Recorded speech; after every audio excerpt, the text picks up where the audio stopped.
আসসালামু আলাইকুম প্রিয় ভিউয়ার্স। ইদানিং কিছু বাচ্চা কাচ্চা আসছে, তাদের শরীরে ঘামাচির মতন।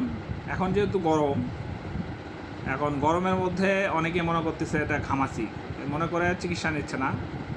ওই আসে বলতেছে ডাক্তার সাহেবের ঘামাচি বেশি হয়ে গেছে, বাচ্চা তো খুব চুলকায়।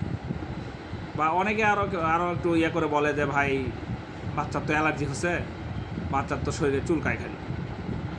কিন্তু যখন আমরা সেই বাচ্চাটাকে বা আমি যে বাচ্চাটাকে দেখার পরে দেখা যায় আসলে চুলকানি হয়ে গেছে, মানে স্ক্যাবিক্স।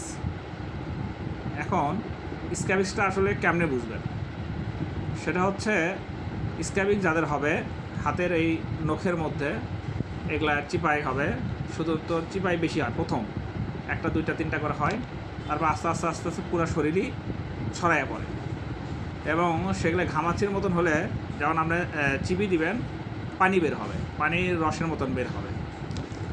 এখন স্ক্যাবিক্স হলে করণীয়, স্ক্যাবিক্স হলে অবশ্যই নিজে ডাক্তারি না করে যারা জানে নিকটস্থ হসপিটাল অথবা কোনো ভালো ডাক্তারের কাছে যাওয়া উচিত। কারণ এটাকে ছোট রোগ হিসেবে ধরার কোনো সুযোগ নাই। এটা হচ্ছে খুবই ছোঁয়াচে রোগ।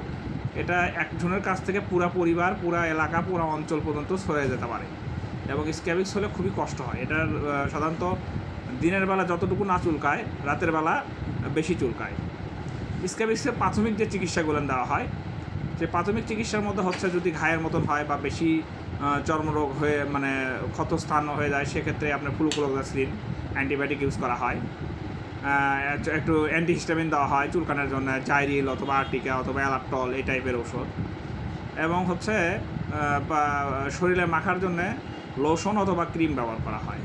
যেমন স্কোয়ারের আছে স্ক্যাবিক্স, একমির আছে পারমিন, তারপর হচ্ছে ইউনিমেড হেলথের আছে হচ্ছে ইউনিক সি লোশন, ইনসেপ্টার আছে লরিক্স, অপশনের আছে লরিক্স প্লাস, ইনসেপ্টার আছে ইনিমেট প্লাস। এই জাতীয় লোশনগুলো গলার থেকে পায়ের পাতা পর্যন্ত 72 ঘন্টা মানে 3 দিন মাখতে হয়। প্রয়োজন বোধে আবারও 3 দিন পরে আরও 3 দিন মাখতে হয়।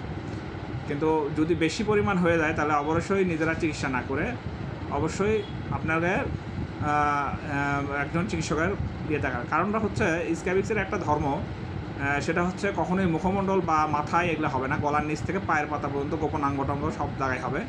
এবং এরা প্রতিদিন ডিম পারে। একটা দানা দেখলে পরের দিন দেখবেন 5টা, তারপরের দিন দেখবেন 10টা, তারপর দিন 15টা, পুরো শরীর ছড়ে যায় এবং খুবই অস্বস্তিকর একটা পরিবেশ তৈরি করে। যে কোনো পরামর্শ লাগলে ফোন দিবেন। ধন্যবাদ। আসসালামু আলাইকুম। আল্লাহ হাফেজ।